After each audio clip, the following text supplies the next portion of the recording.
Let's get it. 580 Sports Talk is live and direct on a Monday.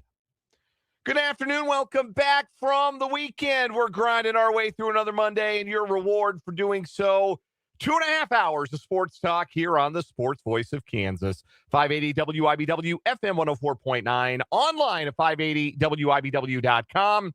And on our live streaming video channels, 580 Sports Talk on YouTube, WIBW News on Facebook. However, wherever, whenever you're tuning into the program today, thanks so much for being a part of 580 Sports Talk. My name is Dan Lucero. Spencer Dupuy will be along in a bit. Brendan Dworzinski is off today. 2.5 hours of sports talk for you here before we break away at 5:30 for some Kansas State women's basketball. The Wildcats are in action tonight in Waco against the Baylor Bears.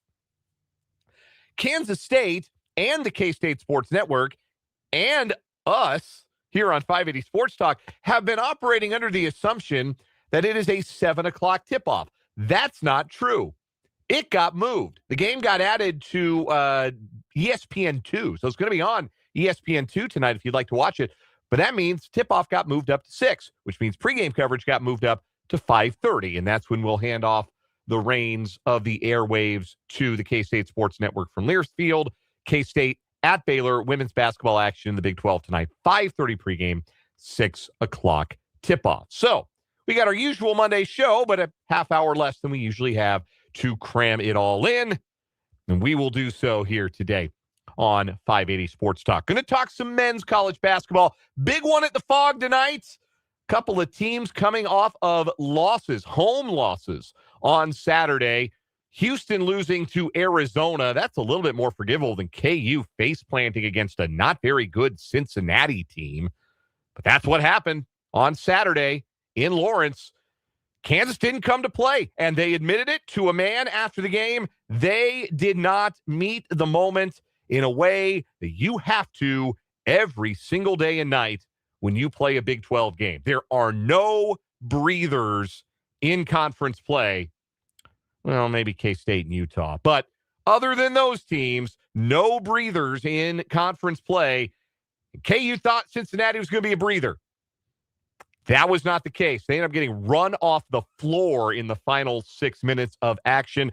The result, one of the heaviest losses ever taken by a Bill Self Kansas team at home. And now, 2 days later, you get the Houston Cougars. And you want to talk about not a breather for Kansas. They've got to figure out a way to match energy and physicality with maybe the most energetic and physical team in the conference. It's 8 o'clock tonight. It's on ESPN's Big Monday. Again, something's got to give. KU's never lost 2 in a row in league play under Bill Self. They've never lost at home on Big Monday under Bill Self. Both of those streaks in a little bit of jeopardy tonight. How can KU beat the Cougars? We'll talk about it. Also, the dialogue around Darryn Peterson continues to just get worse. You've got Dick Vitale out here advocating for a divorce between the Peterson and Kansas with like 5 games left in the regular season. What? Dickie V, come on, man. You know more ball than this. But the dialogue around it just keeps getting worse. And if you are not coming to the dialogue with the understanding that Darryn Peterson is actually playing injured, then you're not contributing to the dialogue. You're making it worse. You have to start with that understanding. If you do not start with that understanding, nothing else that is happening will make any sense to you. So you turn it into, well, he doesn't love the game. He doesn't love Kansas. He's just there for the NIL checks or other ridiculousness that people who do not follow the sport, do not follow the game, do not follow the Big 12, do not follow Kansas basketball, just spout off because they know because he's a big-time NBA prospect, it's a name they're supposed to have an opinion on. So if you want to be better than the Stephen A. Smiths of the world, and that should be your aim, by the way, is to take the dialogue to a higher place than the gutter that the Stephen A. Smiths of the world drag it into day in and day out. You have to start with the understanding, and again, elucidated by people who actually do know ball. Darryn Peterson's out there hurt. And tried to play hurt on Saturday, and you could tell he was playing hurt on Saturday because was AWOL in the second half of that basketball game. And hopefully he's not that way tonight. But hopefully he's out there tonight as Kansas takes on the Houston Cougars. We'll also get to some football today. I have made the argument against a Chiefs reunion with Tyreek Hill, but I cannot deny, it would be foolish to deny that the idea has a little bit of steam. There would be some Chiefs veterans who would be excited about the idea. And Nate Taylor of ESPN.com, their Chiefs beat writer, wrote about how both parties could benefit from a possible reunion. So we'll make that argument, which involves me playing a little bit of devil's advocate to myself, but we'll make the argument for what Tyreek Hill could bring to the Chiefs in 2026. But the question I keep coming back to with that is, who's really benefiting here? Is it the Chiefs or is it just Tyreek Hill who benefits from the reunion? We'll get into that a little bit later on. Also, some baseball. Spring training action is in full swing. Royals starting pitching depth, the story of the early portion of the spring, in as much as there can be a story 3.5 games into the Cactus League schedule. But it's been a promising start for some of the arms that are set to offer depth to the Royals this season. Royals are in action right now. They're in the top of the 5th in surprise as the Royals take on the Chicago Cubs today.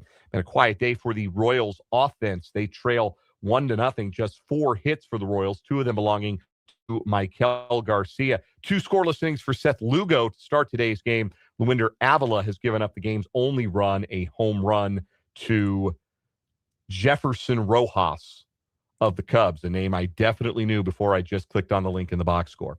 So we'll keep you up to date on that. We'll continue our Royals countdown to opening day, get to some baseball later on the show.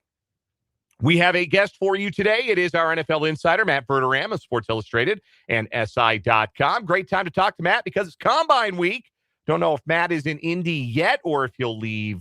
Maybe we might catch him on the way, or maybe he will make that short jaunt, short for him, tomorrow. But it is Combine Week in the NFL. We'll get his thoughts on this week's scouting combine and other NFL news. Our NFL insider, Matt Verderame, will join us on the Fleming Place Wine and Spirits hotline at the bottom of this 3 o'clock hour. And our typical Monday shenanigans on the show. 580 Sports Talk headlines, including, for one final time, the Olympic Roundup as the games concluded yesterday in Milan. We got a new round of What Is Wrong With You to start the week. We got Good, Bad, Ugly from the weekend, all that and more coming today on the program. You are, as always, invited and encouraged to be a part of the show today. Want to hear from you on the text line, 785-272-9429, 785-272-9429. You can also interact with us in the live chat on our YouTube stream. 580 Sports Talk, the name of the channel. If you have not checked it out before, today's a great day to do it. Don't go outside. It's cold. Stay in, fire up YouTube on your phone, your tablet, or your web browser. Subscribe to 580 Sports Talk on YouTube. Smash that subscribe button. Doesn't cost you anything but a click. And hop on in the live chat while we broadcast live on YouTube. Interact with your fellow listeners and help make the show better. See, Tyler's in already today. Good to see you. Vance, Paul, Mark H. Good to hear from you guys as well. Look forward to hearing from more of you as we go along on this Monday. We start with Saturday in Lawrence. Cincinnati 84, Kansas 68. Kansas doesn't lose at home a lot, obviously. I'm not breaking any news there. I'm not telling you anything you don't already know. But every Kansas loss at home, because it is so unexpected, it takes a little longer to accept that you're seeing what it is that you're seeing. I think this is best encapsulated, and I want to make sure, and I don't have like the video of the game in front of me, but it was inside of the final media timeout. So Kansas is running out of time, and I believe it was the layup by Cole Rosario off of a steal that made it 78-62 Cincinnati with 1:54 to go. I'm pretty sure that's when it was. That made it a 16-point game with 2 minutes to go. In other words, the game is over. at this point. There is no overturning the result of this one. Cincinnati's lead is too big to rig. So Rosario makes that layup and cuts it to 16.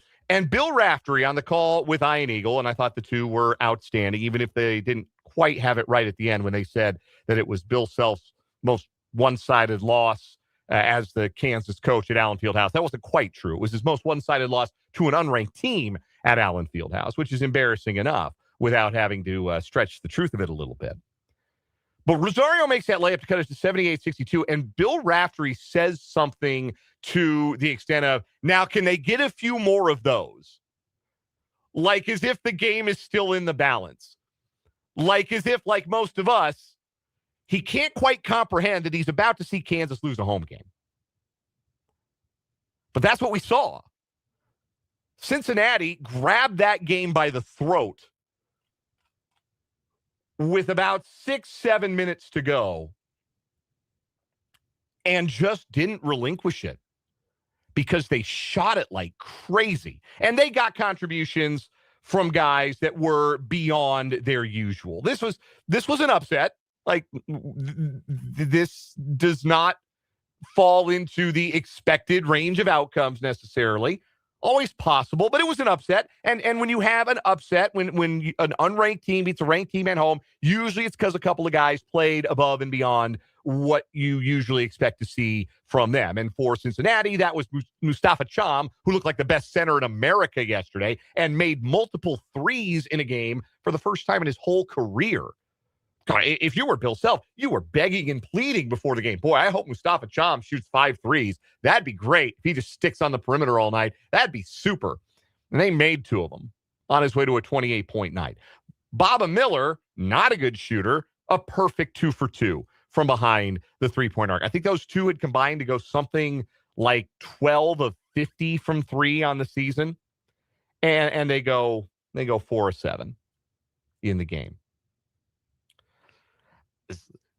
To a certain extent, sometimes it be like that, right? Sometimes team you're playing against, they have an uncharacteristic performance. You have an uncharacteristic performance, and Kansas was uncharacteristic in this game. They've gotten a little cold from 3 recently, and they were just 4 of 18 from behind the arc in this game. They were a little more turnover prone than usual. They just weren't good. And at the end of the game, to a man, Melvin Council, Flory Badunga both admitted it to a certain extent. They didn't really take Cincinnati very seriously. They treated that game like you and I treated that game. An inconvenience in the way of the one we all want to see tonight. And you cannot not have the appropriate energy for a Big 12 game, typically, and go and win it. Bill Self, after the game, compared it to the way he thought his team played in the Utah game, where Utah is the worst team in the league, with all due respect. I don't think due respect is the right way to say what I'm trying to say here, but I know K-State exists. Utah lost Kansas State. So Utah still got the title belt that you don't want to wear. They're the worst team in the league. Kansas should have run them off the floor on a Saturday afternoon at Allen Fieldhouse, and they really didn't. It took until very late in that game for Kansas to pull away and win comfortably. And Self said in that game, it was very similar. He felt like it was not a game where Kansas maybe respected their opponent enough to come out with the appropriate energy. And that didn't get them beat in that instance because that's how bad Utah is. Cincinnati's better than that. And so they were able to take advantage of Kansas's lack of effort and Kansas's dysfunction on offense in the second half, when it felt like there was way too much ISO ball going on. And not even the good kind of ISO ball for this team, which is Darryn Peterson ISO ball or Melvin Council ISO ball in a pinch.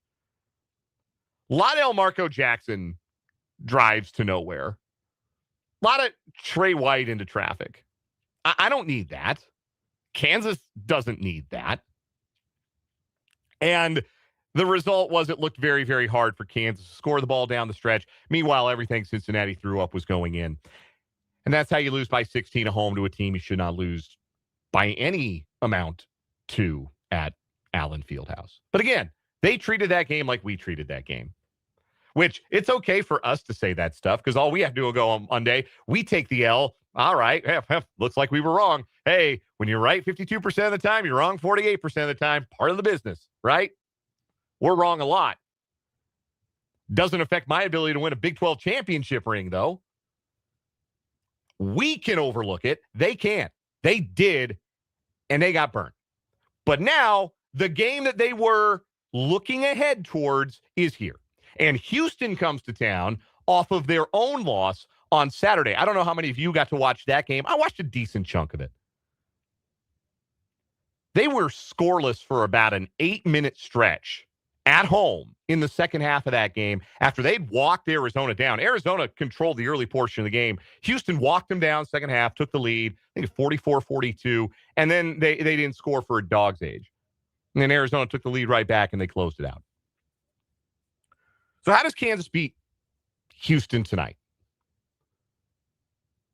How do they do it? You got to make life hard on Houston's guards, which is a whole lot easier said than done. I think what you saw if you watched Houston, Arizona, is if the shots aren't falling for Houston's guards, and they've got three really good ones, Emmanuel Sharp, Milos Uzan, and the freshman Kingston Flemings. If the shots aren't falling for those guards, they don't have a release valve offensively. They don't have an easy button they can push. You know, Kansas, their easy button sometimes on offense will be, all right, let's design something. Let's get a seal or let's get an alley-oop. Let's get something really easy for Flory. That's a release valve on offense. Houston doesn't quite have the ability. And that's not to say that JoJo Tugler and Chris Sinak are bad players. They're not. But they're also not really out there to score. And they're not like, and CJ Moore, our college basketball insider, has pointed this out. They're not like the Houston team that went to the final last year where they had Javier Francis and you threw it into him and he could back you down and hit a little baby hook, or he could walk you to the rim and go up and get strong and lay it in or get fouled. Like, they just don't have that kind of easy button on offense. They are very dependent, more so than they have been, on their guards making shots. So you got to make it hard for them to make shots.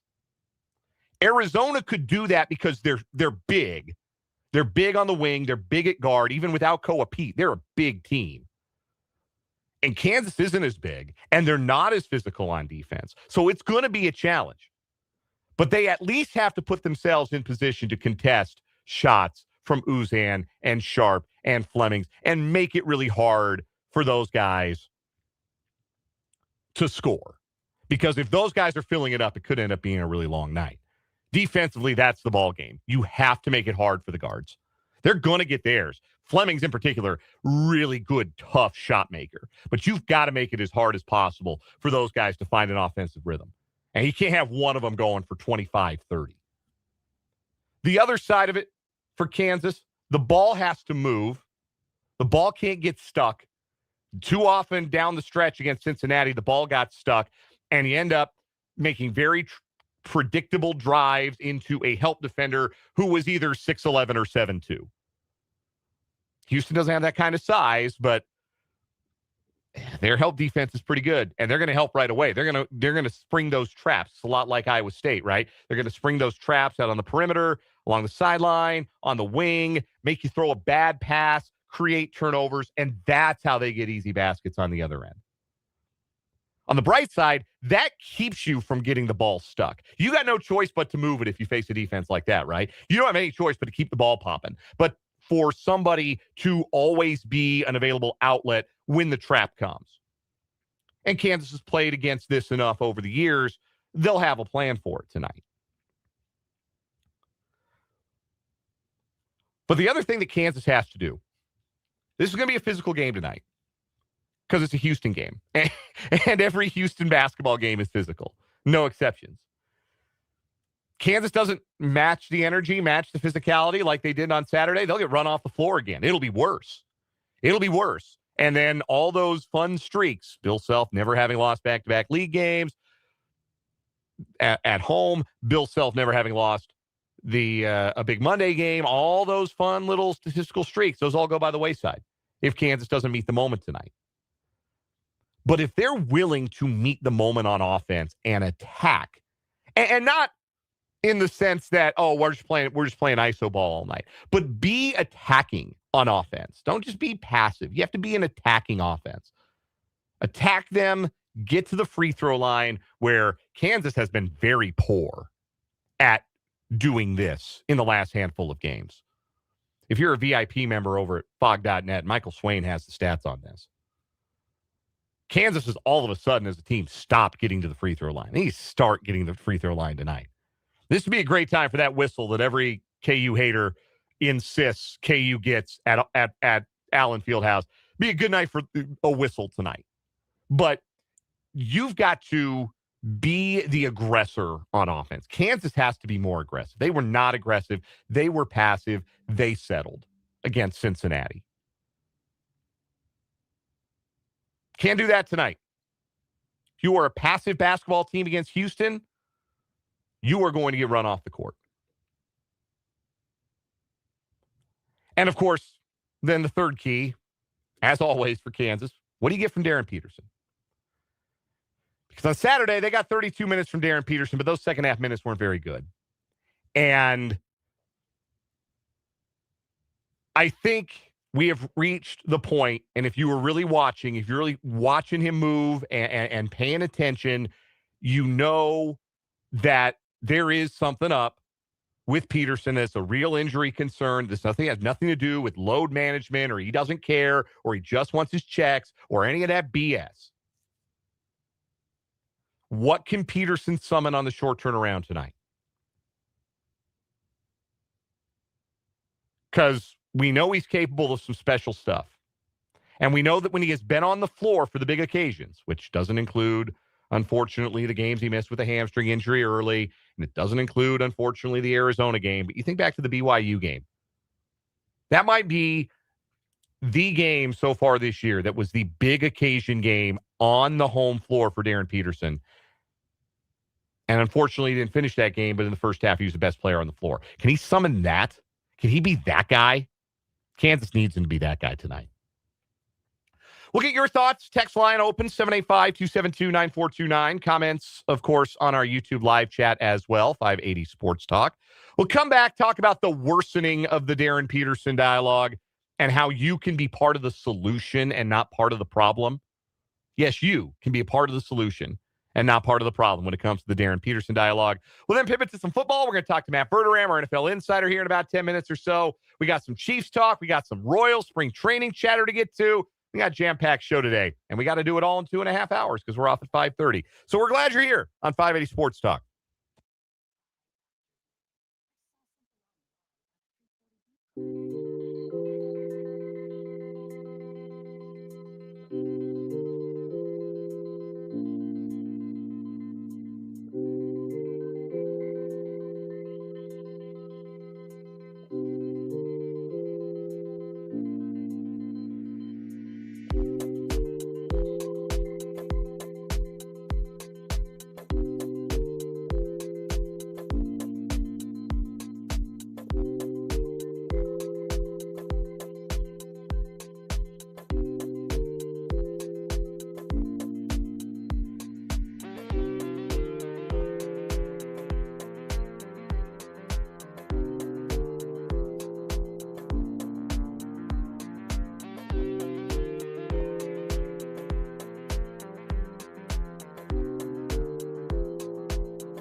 3:32 on 580 Sports Talk. We're just getting warmed up. I got caught in between like three different things I wanted to say there, and none of them came out right. So you can tell we're just getting warmed up. Eventually, those will be smoother around midway through the 4 o'clock hour. Matt Verderame, our NFL insider, joining us in just a little bit. Dick Vitale, who I love unironically, and I will not tolerate any Dick Vitale slander, has weighed in on the Darryn Peterson saga. I'm kind of glad we've taken to calling it the Darryn Peterson saga. That's just what we call it now. Nobody has called it Crampgate yet, and you better not. Don't let me give you that idea. I'm putting a stop to that right here. Do not call it Crampgate. You do not have my permission to do that. Dick Vitale weighed in on his X, formerly Twitter account, and wrote, quote, "Sometimes a divorce is good for everyone involved, and I firmly believe that needs to happen now." All caps. "The Darryn Peterson soap opera needs to end. It has to be a nightmare for all involved." All in all caps. I got to tell you, Dickie V, that's a PBT, baby. It's a pretty bad take. It's a pretty bad take, baby.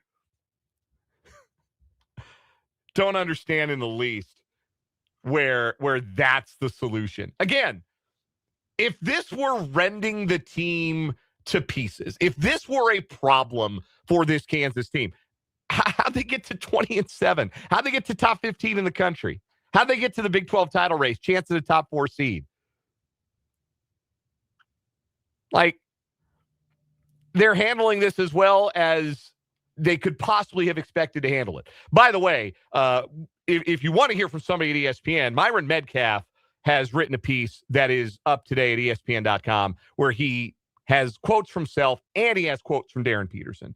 And Darryn Peterson basically saying, look, if I want to be out there, I am devastated. Basically, like, none of my plans for this season involve me missing games. This isn't what I want at all. So when you watch the games, if you watch the second half against Cincinnati, again, Peterson understands because Bill Self said out loud, like, you want to shut down the narratives about you not playing second halves, play a second half. Well, Darryn Peterson played the second half against Cincinnati. Team was losing. Close game. Team needed him. But he just couldn't offer all of the things that make him special. He's just not 100% right now. And if you come to this situation with that understanding, and there is no way, if you watch Sam Vecini, college basketball writer, NBA draft guy for The Athletic, has some clips on his X, formerly Twitter account. Go watch the clips of Peterson in college and Peterson in high school. You tell me that's a player at 100%, you're lying. And if you start from that understanding that Peterson is playing through an injury situation or trying to play through or deciding at points that he cannot play through an injury situation where he is not 100%, if you start your understanding of the situation from there, you will be contributing to the Darryn Peterson dialogue in a positive way.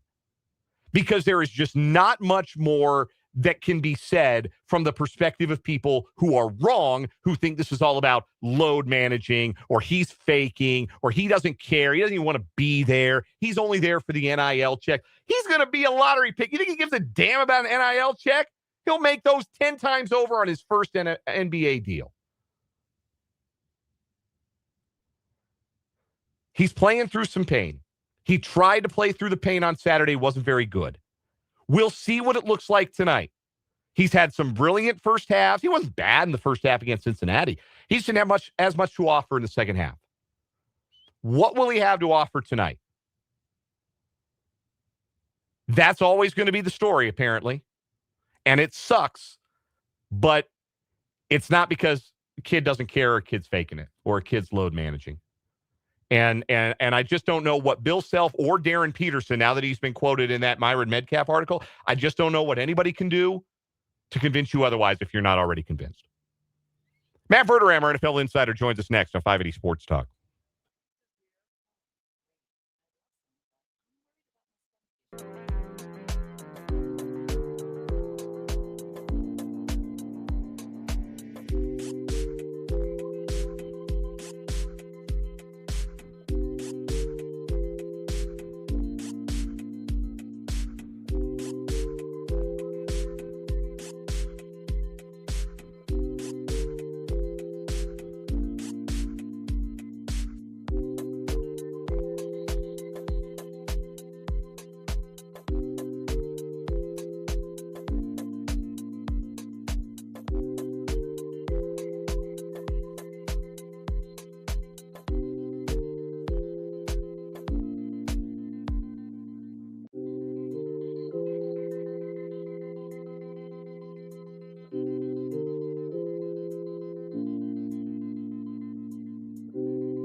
We are joined on the Fleming Place Wine and Spirits Hotline by our NFL insider, Matt Verderame, who covers the league for Sports Illustrated, SI.com. Also has his subscriber-only Patreon, The Matt Verderame Show, and appears on That Football Show on the KC Sports Network. Joins us every Monday here to talk some football and joins us now en route to Indianapolis for the NFL Scouting Combine. Matt, we'll start here. Who are you most excited to see in their underwear perform at the Underwear Olympics, the Scouting Combine? One way of putting it. But honestly, I would give you a group. The receivers.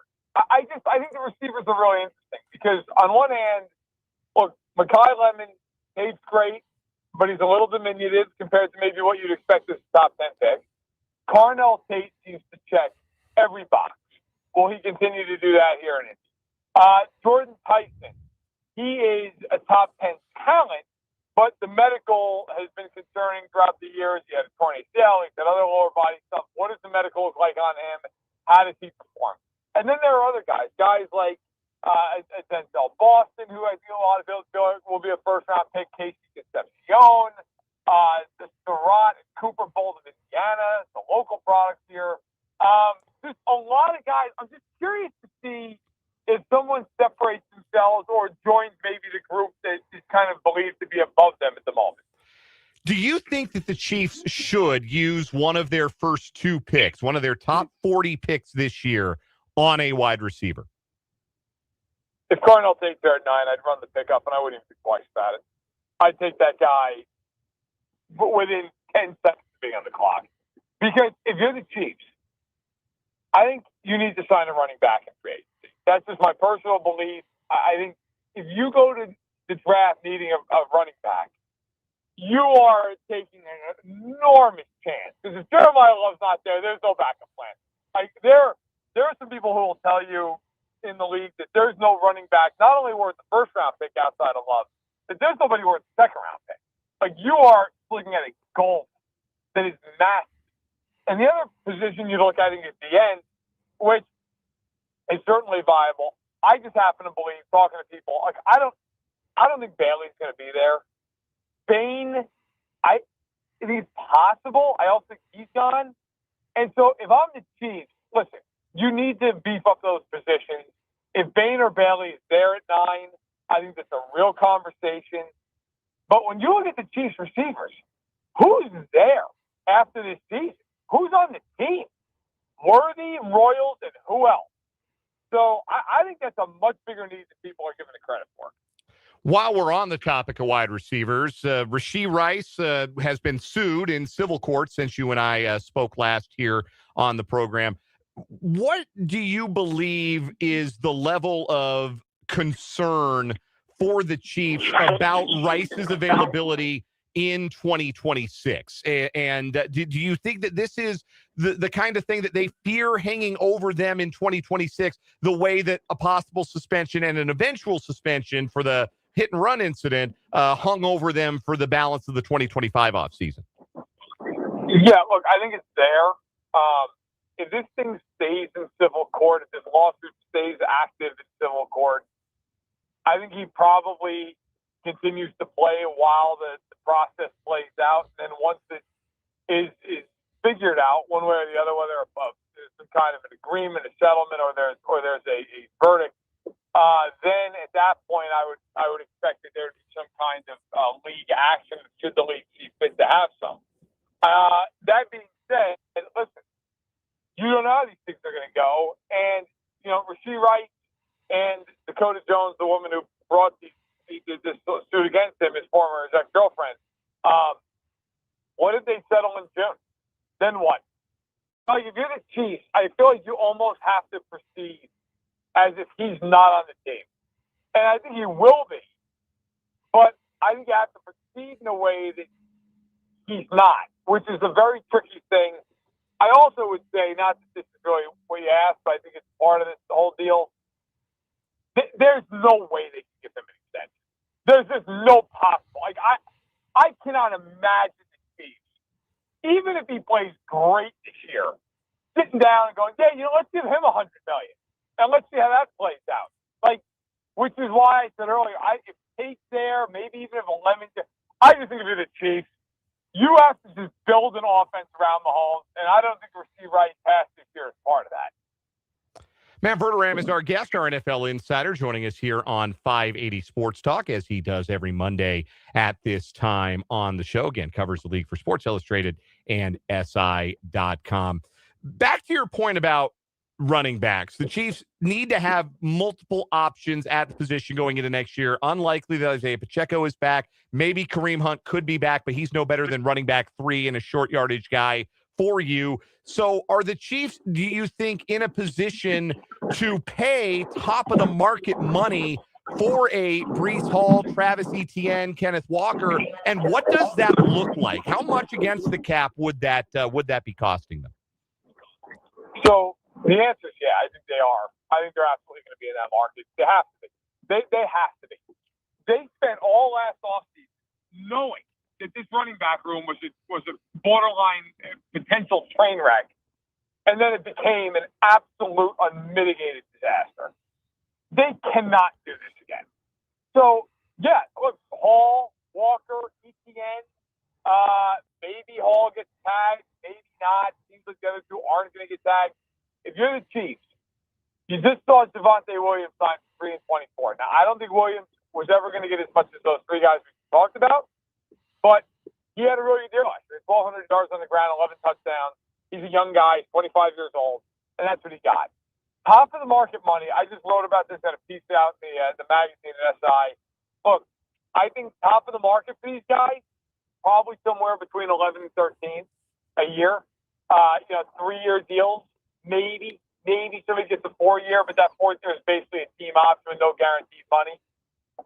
If you're the Chiefs, it sounds like a lot. You go, okay, well, what if they spent 3 and 36 on Travis Etienne? That's what Joshua Palmer got last year with the Bills. Like, if I'm the Chiefs, awesome. I'll pay a guy who's a top 10 running back a good amount of money. No, the guy's getting paid like he's the 3rd wide receiver. So if I'm the Chiefs, I don't have a problem with this. But they've got to get some explosiveness in that run. Last year they had 3 runs of more than 20 yards. 2 of them were by Worthy and Mahomes. Like, you can't play football like that. It's impossible to have a good offense. So, yes, I expect them to be very active in that regard. Going back to the scouting combine, because that is where you are headed this week. Obviously, that's where the NFL's eyes turn to Indianapolis this week. Has there ever been a group of quarterbacks with less juice at one of these things? Because we know we're not going to see Fernando Mendoza throw. He's going to throw at his own pro day with 2 his own guys.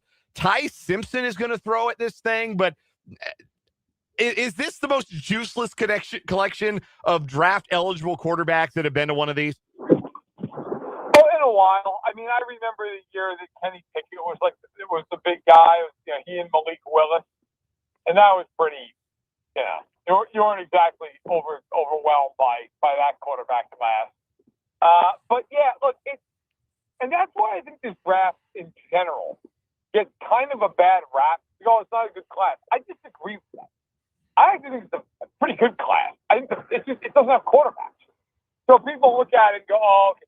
If you like for the Chiefs, if you need a receiver, if you need an edge, this is a great class. This is a really good class. If you need corners, it's a good class. Even pretty solid class for O-line. But yeah, if you need a back outside of Love, it's a terrible class. If you need a quarterback, really bad class. I think those things are for D-tackle. I think it depends. Although there are some D-tackles, but yes, the quarterback group. It is underwhelming. I don't think there's any question about that. I think Mendoza is the only guy who goes the first round, unless you just have one of these classic, like, hey, Ty Simpson's going to go 28 because some team traded back in and wanted to get a 5th-year option. I think Mendoza is the only guy worthy of a first-round pick anyway at that position. You mentioned the edge group. Ruben Bain is going to come into this as a consensus projected top 10, maybe even top 5 pick in this draft. He's one of those guys, though, who maybe the measurables don't do favors. He doesn't have the longest arms, for example. That's a trait that a lot of general managers look at. Do you think Bain is one of those guys, though, that you're not going to overthink it with regard to his arm size, and GMs aren't going to overthink it when it comes to him, and they're just going to say, look at the tape, this dude's a monster? Yeah, they should. Look, when you watch Ruben Bain, he is a force. Go watch the national championship game back. That guy was everywhere. Miami, it's interesting. They have two guys that are really intriguing because Bain is the big guy, right? He's the guy, like you said, he's a consensus top 10 pick. He's got all the film in the world. He's great against the run. He's a bull in the pass rush. He's just got a ton of talent. And then you got his edge rush partner, Akeem Mesidor, who is 25 years old, Canadian native, a guy you look at, because of the age, I think a lot of people have wondered, like, is he a late first? Is he an early to mid second? That guy can play, man. You turn the tape at that kid on. Look, I get it. Like, he doesn't have the upside that others do because he's much more of a finished product of his age. But, he's a guy that I think this week, if he really tests well, maybe he gets into the 25 to 30 range. If he tests just solid, maybe he's a guy that's there at 40. A team like Kansas City would look at. So, look, I think Bailey to me is the best pure pass rusher in this draft, but I think Bain is clearly the best well-rounded edge rusher in this class. I don't even think there's anybody in the argument with it. Couple more questions for Matt Verderame of Sports Illustrated, SI.com, our NFL insider here on 580 Sports Talk. You mentioned the depth at edge in this class. What sort of edges do you think appeal most to the Chiefs? Do you think that they're a team that's going to continue to look towards those big body types, the Charles Omenihu type of bodies that Steve Spagnuolo has kind of favored as those edge-setting defensive ends? Or do you think that they might be looking for somebody who can get on the field and give them some real immediate pass rush pop, even if they might not be a three-down guy right away? Well, look, I think, Bain is a guy that, like I said, if he's there at 9, even though I think Tate would be I just think he's tremendous. If Ruben Bain is there at 9, he's going to have a really hard time not drafting him because Ruben Bain is heaven sent to Steve Spagnuolo. He is the kind of guy Spagnuolo just lives for, where Bailey is much more of that quick twit, bendy, Von Miller-esque, get around the edge and cause havoc in the hell with playing the run. It's another reason I mentioned the guy like Mesidor. Like that guy, he's the guy who, to your point, because of his age, he needs to step on the field now and just start playing. Like, I don't know that there's going to be a whole lot of like, hey, let's wait this out. I mean, what are you going to do? Wait 2 years, wait till he's 27 years old, and he's just going to start playing. So, look, this is a draft class that I think Bailey and Bain are clearly the top two edge guys. Again, different types of players. And then you get into the Celtic Phog of the world, which, where does he play? Is he more of an inside guy, outside, 285, a guy loaded with potential, but you feel like there's another level there, get to it. But I do think of the guys that are, the top guys, Bain is the one that, based on Steve Spagnuolo's time, not only in Kansas City, but New York as well, that he's the kind of guy that Chiefs would have a hard time passing on. He plays exactly how they want to play. Matt Verderame covers the National Football League for Sports Illustrated, SI.com. He is en route to Indianapolis for the scouting combine. Matt, what night are you doing St. Elmo's? Tonight. I'm doing it when I get there. My man. Matt Verderame joins us every week on this program on the Fleming Place Wine and Spirits Hotline. Go check out his subscriber-only Patreon, The Matt Verderame Show. Check him out on X, at Matt Verderame. Matt, always a pleasure. We'll talk to you again next week. Thanks a lot, guys. Take care. That is Matt Verderame. We'll take a timeout, come back with the good, the bad, the ugly from the weekend that was on 580 Sports Talk.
The good, the bad, the ugly from the weekend that was. Start with the good. One of the most successful Winter Olympics in United States history.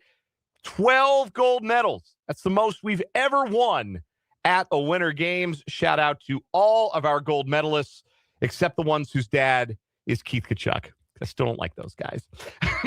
More about the gold medal hockey game coming up in headlines in our final Olympic roundup. That's too much in that to limit to good, bad, ugly for sure. But great Olympics all around. I already missed them. I already missed having something to watch on television in the office during the day today. I could have gone for some luge, man. I really curling, really missed them. My bad, KU laying an egg at home and getting blitzed by a Cincinnati team that isn't good. But play great, and they were the better team on Saturday, that's for sure. But that was a very disheartening performance from the Kansas Jayhawks on Saturday afternoon. My ugly, I don't know that I had an ugly. Might be getting another cold. My kid might be getting me sick again. He's dealing with a little hacky bug kind of thing, and I feel like I might be on the extreme front end of it. You know, you feel the cold coming. That's no fun. I don't like that. I guess that'll be my ugly. Most of the sports were pretty good this weekend, I thought. Coming up at the 4 o'clock hour, who benefits from a Tyreek Hill reunion with the Chiefs? Is it the Chiefs or is it just Tyreek? And some Royals talk on 580 Sports Talk.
Let's get it. Now, number 2 of 580 Sports Talk on this Monday afternoon. Thanks for being here.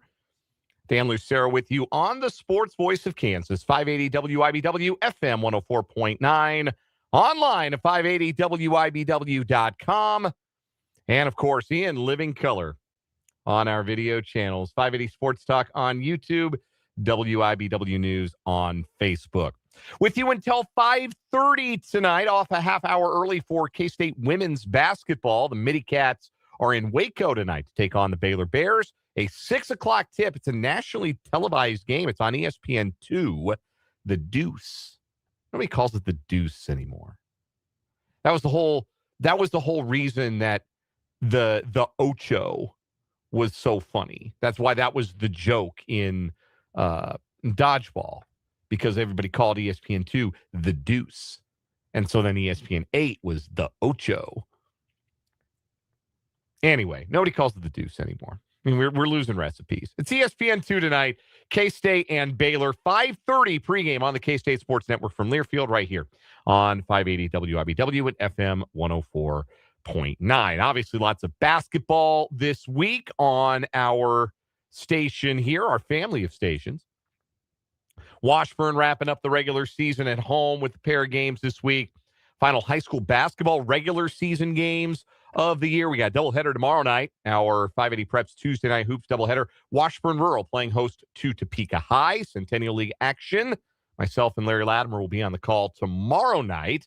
Pregame coverage around 5:45. And then our Friday night game of the week of the regular season. Seaman hosting Shawnee Heights. That'll be on Friday night this week. Then, of course, we've got sub-state coverage the week following. And, of course, our award-winning state tournament basketball coverage the following week. A new format for the state tournament this year. But we're excited to be covering it and bringing you wall-to-wall state tournament action here in 3 weeks right here on the Sports Voice of Kansas. But we got a long way to go before we get there. Still got an hour and a half of sports talk for you today. Nate Taylor of ESPN.com making the argument for a Chiefs reunion with Tyreek Hill, an argument that I have argued the other side of, but we'll let Nate Taylor play the devil's advocate. And one reason that I will concede that the idea of bringing Tyreek Hill back does make some sense. One aspect in which I will concede the point and say, you know what? Yeah, I get it. I don't think it outweighs all of the negative about doing it, but I understand why this would be a positive that would make it make some sense.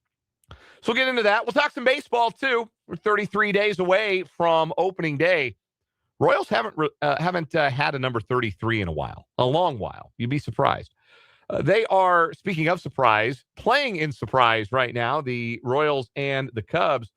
And it's not been a great day for the Royals at the bat. They have just 4 hits, all of them singles, and trail the Cubs 3-0. They have struck out 11 times against Cubs pitching today. So been a tough day at the office. The hits belong to familiar faces. Michael Garcia was 2 for 2 before he got subbed out. Bobby Witt Jr. had a hit in 3 trips. Vinny Pasquantino had a hit in 3 trips as well. Seth Lugo got the start, 2 scoreless innings, worked around a pair of hits, struck out a batter. Luinder Avila gave up a home run in his 2 innings of work. Alec Lang, not a great debut for the spring for the would-be Royals reliever. And Lang gave up 2 runs, 1 earned in 2/3 of an inning on 1 hit with 2 walks, but he did also strike out a pair. So that's the latest from Surprise. I'm sure by the time we get around to actually talking Royals, we'll have a final score on that one.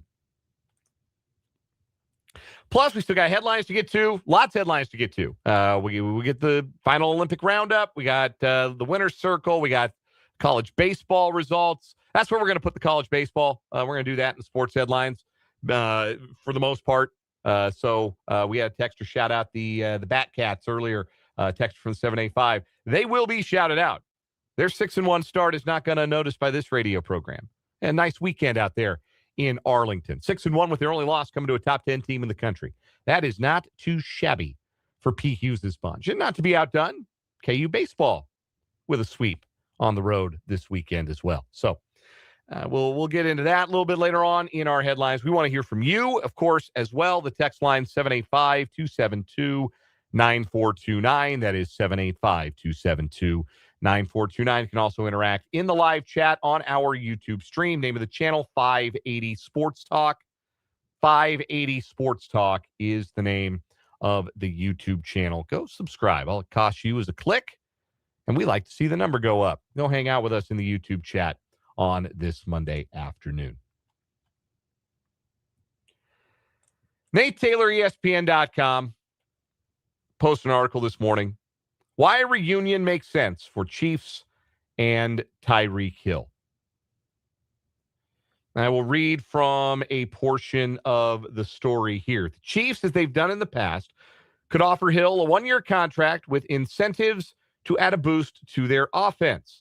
The Chiefs and Hill could negotiate a similar contract to the Juju Smith-Schuster contract back in 2022, which would allow Hill to be a free agent again next year with the hope of him being healthier and his knee further strengthened. If both parties can agree to a deal, Hill would be reunited with Mahomes, Coach Andy Reid, and potentially tight end Travis Kelce, who is strongly considering re-signing with the team for the 14th season in his career. So there it is again. There's another source. And Taylor credits that tidbit to multiple members of the Chiefs organization. I think at this point, I would almost be more surprised if Kelce retires. I think there's now more smoke around him coming back than there is him retiring. And then the interesting question for the Chiefs becomes, okay, well, how do you structure the contract? Because he's not coming back for the league minimum. He's probably not going to ask for 17, 18 million a year, but he's not coming back for the league minimum either. What's fair to pay Travis Kelce? That is not a question I envy Brett Veach for having to answer.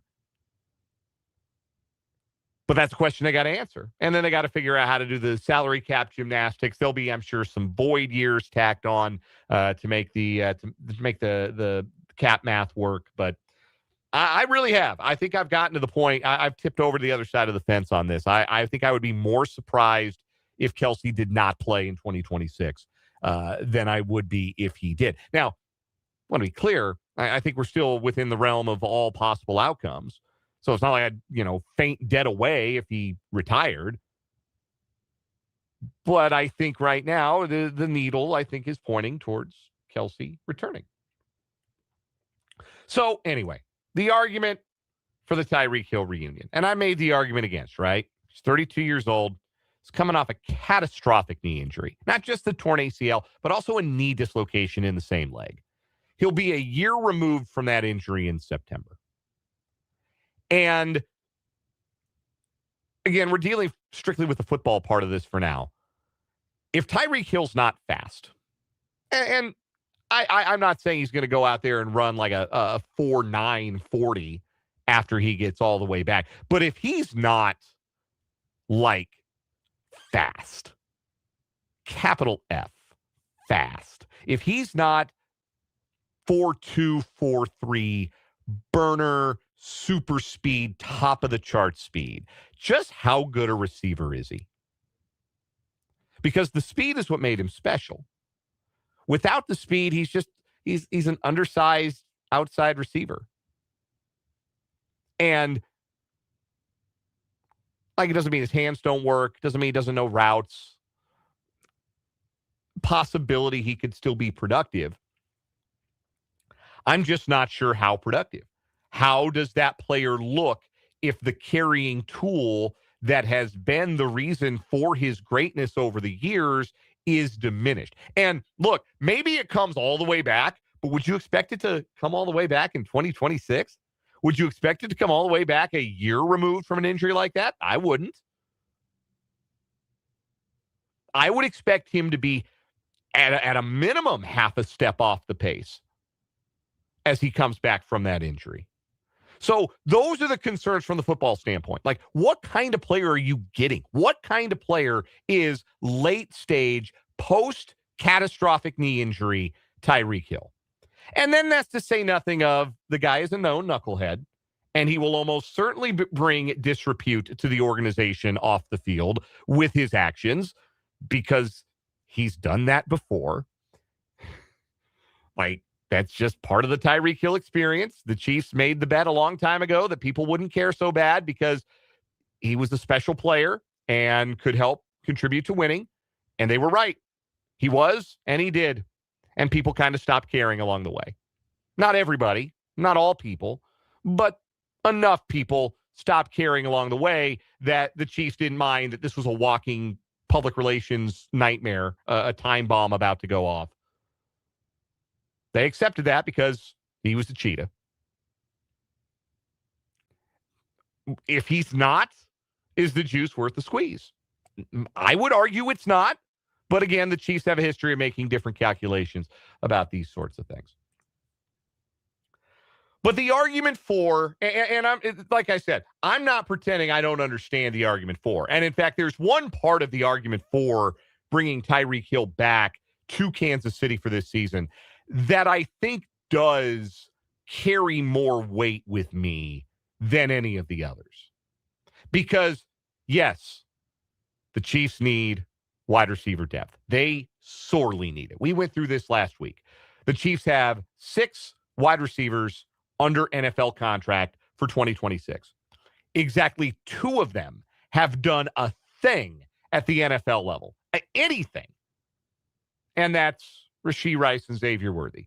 Jalen Royals got some cardio in at the end of last year in his rookie season. Jason Brownlee might have as well. But that's it. 4 guys with NFL experience. So clearly, the Chiefs need some bodies. They need some bodies, more than one, to come in and play wide receiver next season. But there are a lot of guys who are free agents. Tyreek Hill's not the only wide receiver free agent out there. So, yeah, you need wide receiver depth. You can get it from elsewhere. Well, Tyreek Hill is well-liked in the locker room. Sure he is. You know who else people like in the locker room? Guys who produce. You know who I bet would be really well-liked in the locker room? Somebody who came in and caught 75 balls and 6 touchdowns next year. Somebody who provided a skill set that the Chiefs don't currently have on their roster. Somebody who helped that team get back to a Super Bowl. I bet they'd be pretty popular in the locker room. I don't think you go sign a guy because Chris Jones posted some emojis. But here is the part of the argument that does carry some weight with me. And I think you have to view this Chiefs offseason through this prism, particularly when it comes to what they might do on offense. Patrick Mahomes isn't going to be around for the offseason program. The best case scenario for Mahomes' recovery probably still means he's not around for minicamp. He's not around for OTAs. Maybe he's back out there for the start of training camp. And if he is, and he's operating at full go at the start of training camp, like that's best case scenario, I think, for the injury that Mahomes suffered and the time of year at which he suffered it. That would be your best case scenario, is that when you get to St. Joe, you have that first day of practice, Mahomes is on the field with very few limitations, trending towards a week 1 start. That is your best case scenario outcome. And even that involves you're not around all summer, which means if you're trying to work guys into your offense, trying to work guys into chemistry as a wide receiver group, chemistry within the offense, chemistry with a quarterback, there's only but so much of that you can really simulate. There's only but so much of that you're going to get if you're a new wide receiver coming into this team and all the passes you're catching in practice are from Chris Oladokun or Gardner Minshew or whatever other backup option there is. Bill Barnwell, by the way, on ESPN today floated the idea of the Chiefs bringing Tua Tagovailoa in on the vet minimum to be their emergency first month starting quarterback. And as much as I rolled my eyes at it at first, Chiefs do run a lot of RPO. Tua can do that. I don't know. Like Tua could do worse as far as a soft landing and a chance to redo his image to get back in the good graces of the league, get his reputation back a little bit. But anyway, you're going into this offseason knowing that you are going to integrate some new pieces into the offense, but you're going to do it without the most important piece around to actually be in the drills. Like, it's one thing for Mahomes to be on the sideline, hanging out on one of those scooters, those walking scooters or whatever. But it's another to be, catching the ball from him and catching the ball from him in rhythm, catching the ball from him on the run, catching the ball from him, running routes with him, learning how he likes to scramble, learning how he likes to move the pocket, all of those things that a wide receiver is going to need to really fit like a glove in the Chiefs offense. That is a hurdle. That's a real hurdle for a team that does need to do new things on offense and does need to look towards the future more than they need to live in the past. I think that's my biggest gripe with the idea of bringing a Tyreek Hill back or bringing a Juju Smith-Schuster back, even more so than the off-field stuff for Hill. Like I said, I know the Chiefs don't care. Bothers me, doesn't bother the Chiefs. Okay, it is what it is.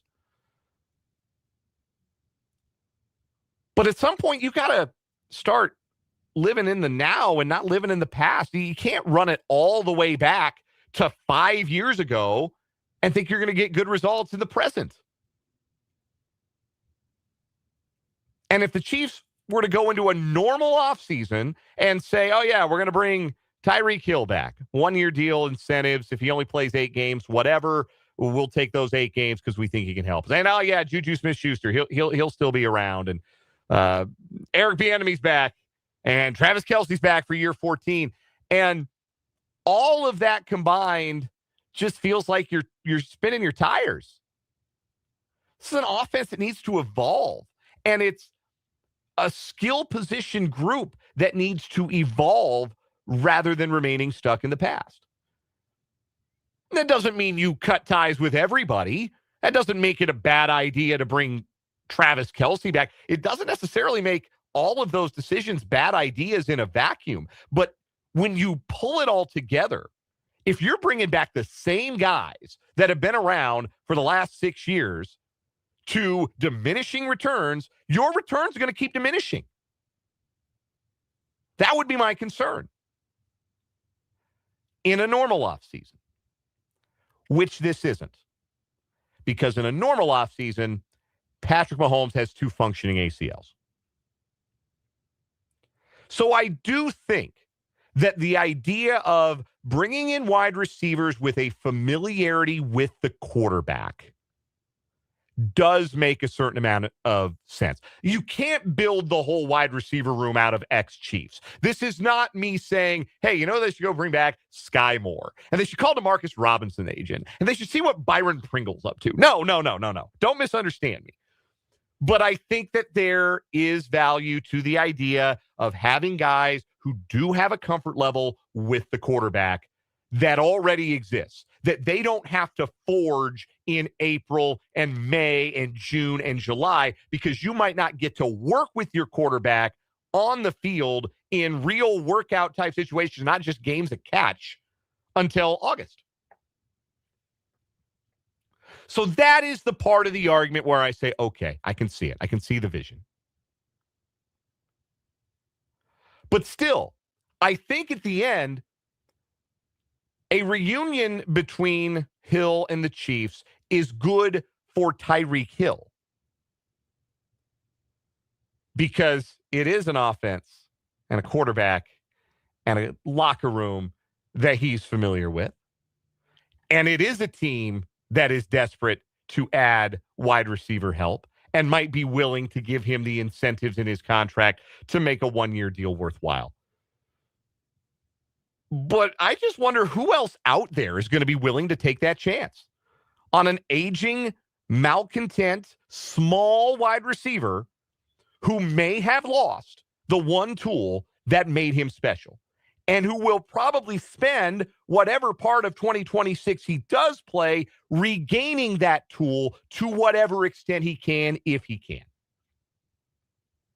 So it's not just, signing Tyreek Hill makes a little bit of sense for the Chiefs. Like, you can make it make sense. You can squint. Even if you're against it like I am, in the end, I would still say no. But you can make it make sense to me. But can you make it make sense to anybody else? That's what I think is interesting from Tyreek Hill's perspective. How many other teams are going to be willing to buy that ticket and take that ride? It might only be Kansas City for him.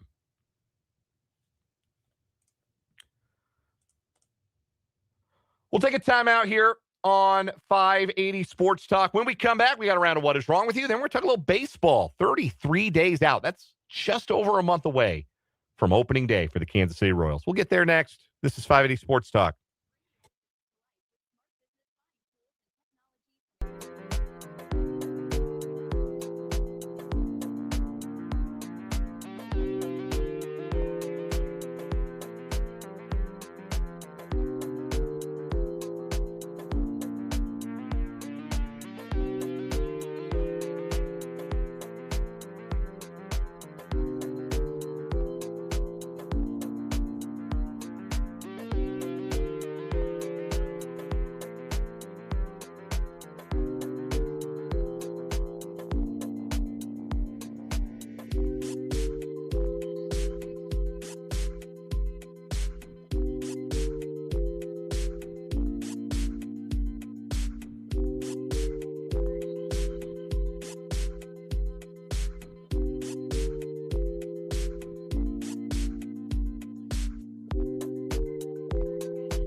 It's time for What Is Wrong With You on 580 Sports Talk. And joining me for today's What Is Wrong With You is Spencer Dupuis. Hi, Spencer. Hello. Good to hear from you. We got two news stories. It's a brand new week. It's our final week because it's final week of February.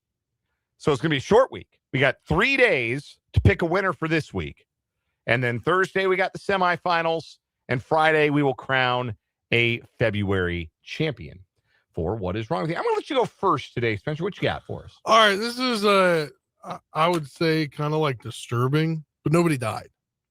That would be that would have violated rule number 1 of What Is Wrong With You. So good to know that caveat up front. A deranged Florida man allegedly chased down a trio of cell phone solicitors while shouting he was going to kill them and shot one of them until he was out of bullets. Shot at one of them. Very important clarification. Until he was out of bullets.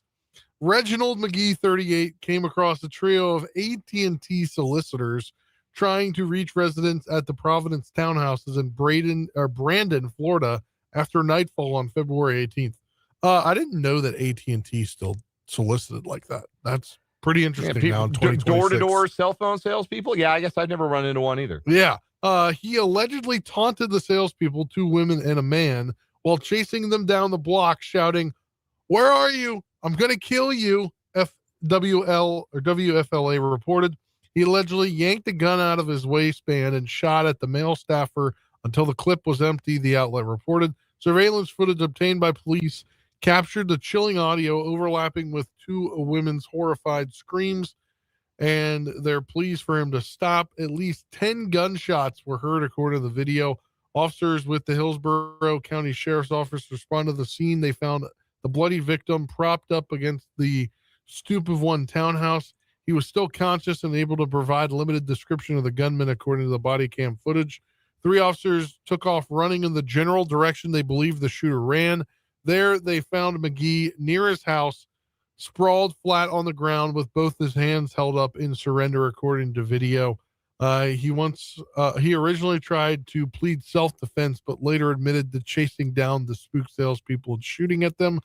The victim motive? No. The victim was taken to a nearby hospital, treated for non-life-threatening gunshot wounds in his leg, calf, and foot. McGee was booked on counts of discharging a firearm in public, aggravated battery causing great bodily harm, and attempted second-degree murder. That's a big one. I'm trying to suss out why he would have done such a thing, other than like extreme loyalty to Verizon. Like, maybe he had just had it with solicitors. Yeah, that could be. And some people put out that no soliciting sign and really don't like to see him around, and I don't think any of that justifies shooting at those poor people. He's trying to make a living. Like, say what you will about being a door-to-door salesperson, and I've been, varying degrees of aggravated with some of them over my life. Like, sometimes it's just, I can be polite. Other times, like, if I have a napping child a few feet away from our front door, I've been a little bit less polite about it. But people are trying to make a living, man. We're all trying to make a living. Don't shoot at people trying to make a living, man. They weren't doing nothing to you. He just emptied his clip, though, man. Like, that's like, that is unnecessary. No, you're. It's one thing to threaten somebody, but then to actually pull it out and go like full-fledged is crazy. Emptying the clip on them. That feels extreme. For my story today, we are going to a Sam's Club in Richland County, South Carolina, where we had a fight over the rotisserie chickens. And I'm going to start right here by saying I kind of understand, because 2 things about the Sam's Club rotisserie chicken. Number 1, you're not finding a better value for $5. You can do a lot with all of that chicken. You can save some for later. We will frequently, my wife and I, we are Sam's Club members. We will go and we will buy a chicken and we'll shred some of that chicken. We might use it in soup. We might use it to make quesadillas. We might use it in tacos. Use it to make chicken pot pie. I always pull off the legs and the wings and just eat those as a delicious treat. Yeah, I will just have 2 rotisserie chicken legs and the wings. And they're awesome. And I love that part of it. My wife gets squicked out by that. She doesn't like the sound it makes when you rip it away from the, but it's delicious, man. I'm telling you, that's the best part. Anyhow, I understand. Yeah. That number 1. And number 2, when you go to get one, there's a line, and some people take a lot of them. And I understand feeling like, dang, man, save some for the rest of us, right? Yeah. Like, I understand, like, it can be competitive. That's what I'm saying. Yeah. It gets competitive for these rotisserie chickens. Well, 42-year-old Ashley Murph, an elementary school teacher in North Carolina, has been arrested after authorities say she used a racial slur and punched another shopper during a dispute over rotisserie chickens at a Sam's Club on Valentine's Day. Ashley Murph faces charges of third-degree assault and battery, or a charge of third-degree assault and battery. Following the altercations, deputies were dispatched to the store around 1:30 p.m. February 14th after receiving reports of an assault. Investigators say the confrontation began while customers were standing in line. This is how it works, right? If there's no chickens out, you just wait. You queue up. And everybody understands, like, that's what the deal is. Like, oh, wow, the line just started for this one. I'm a third in line. Great. Line for this one's a little long. I might have to wait for the next round of chickens before I get mine. Everybody understands the rules of the game. The alleged victim told deputies that Murph directed a racial slur at her, sparking a verbal argument. You can probably guess which one. If you have not guessed, I can tell you that the victim's name is Tanae Parker, and now maybe you can do a better job of guessing. The situation escalated when the victim attempted to photograph Murph, at which point Murph punched her in the face, allegedly. Jeez. The local television reported that the argument may have been triggered by a disagreement over rotisserie chicken. According to a friend of the victim, Tanae Parker, the woman had offered to purchase an extra chicken for an elderly shopper who was unable to stand in line herself. What a nice neighborly thing to do. Customers are allowed to buy more than one chicken. I've seen it many times with my own eyes. You go and you grab 2 or 3. Like, are you chicken hoarding? Perhaps. But if you're doing something nice for somebody else, man, it's just a nice thing. She described the dispute as unnecessary and shocking. Parker further alleged that Murph used the racial epithet twice before the physical confrontation occurred. By the time deputies arrived at the store, Murph had left the scene. Did she leave with the chicken? Authorities later reviewed store surveillance footage, identified her, and was issued for her arrest, and she was taken into custody 4 days later. After examining the evidence, investigators determined Murph was the primary aggressor. She has been employed as a teacher in the Charlotte-Mecklenburg School District in North Carolina since 2015. She's been suspended with pay. Will she still be employed by them? Who knows? I wouldn't want anything to do with anybody who's racially slurring people in line for the rotisserie. Yes. It is not that serious. You will get a chicken. I promise. Yeah. I promise. You might have to wait longer than you want to, and that's going to keep you from getting over to the sample aisles or maybe getting like a bunch of, sports drink, my sports drink or whatever it is. But you will get a chicken. Yeah. It does not need to be a fight. Have It some does patience. not need to turn racial. You'll get your chicken. Hold your horses. Vance calls it the rotisserie rumble in the YouTube live chat, which is very good. And I think that's our clear winner for today to start the week. Fighting over rotisserie chicken. And then dropping a racial slur because of it. You are an elementary school teacher. That I guarantee you that is not how you teach your children to act. That is wild to me. Yeah. So that's our winner on What Is Wrong With You. Going to be tough to take that one down in the next 2 days. We'll take a break. When we come back, we'll talk a little Royals baseball. They put one in the L column today against the Cubbies. We'll tell you what you need to know from today's Cactus League action and the early trend developing, a good one for Royals starting pitchers. That's next on 580 Sports Talk.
441 on 580 Sports Talk.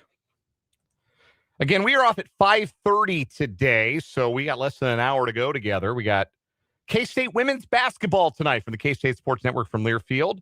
Cats are at Baylor, 6 o'clock tip-off. It's on ESPN2.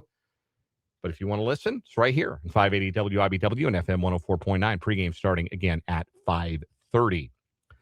The Kansas City Royals have fallen to the Chicago Cubs this afternoon in surprise. 3-2 is the final score. Royals strung together a late rally, scoring single tallies in the 8th and the 9th. A home run by Josh Rojas, who is a veteran utility man, spent time with Arizona and Seattle trying to make the club. He hit a home run, also a sacrifice fly in the 9th inning from Peyton Wilson. Royals had the tying and winning runs in scoring position with 2 outs, but the former Missouri Tiger Cameron Meisner struck out swinging to end the contest. Royals got 2 scoreless innings from Seth Lugo to start the game, allowed 2 hits, no walks, 1 strikeout. And that continues an early trend that's been really positive for the Royals for their first 4 spring training games. And again, you're talking about the first outings of the spring. You're not talking about a lot of length here, right? In fact, Ryan Bergert on Saturday only pitched 1 inning in his spring training debut as a starter. But the Royals have lined up 4 starting pitchers that have thrown the ball pretty well. Stephen Kolek on Friday did give up a run, but struck out a pair in his 2 innings. Ryan Bergert, mentioned him Saturday, 1 scoreless inning, did allow a hit and a walk, but maintained good velocity as he tries to work work back to the velocity he had at the end of last year, and also work in a new breaking ball. Everybody's working on something new. It's why you don't overreact negatively to bad spring training results. You always rather have guys pitch well than not. But if a guy doesn't pitch well, there could be a reason for that. They could be working on something. They could be trying to throw a new pitch or tweak something mechanically, especially veteran guys who know they're going to make the roster. Never fuss about that.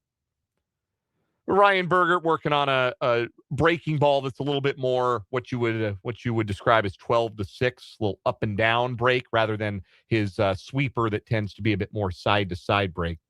Bergert worked a scoreless inning Saturday. Bailey Falter yesterday, 2 scoreless innings, scattered just 1 hit in those 2 frames. Didn't strike anybody out, but didn't walk anybody either. Falter's the one guy who, can't. His last name is so rife for puns and headlines. He can't falter this spring if he wants to remain a Royal because he's out of minor league options. If he doesn't make the team, Royals would have to try to pass him through waivers. Apparently, Bailey became a father this offseason. Ann Rodgers wrote about this over at MLB.com.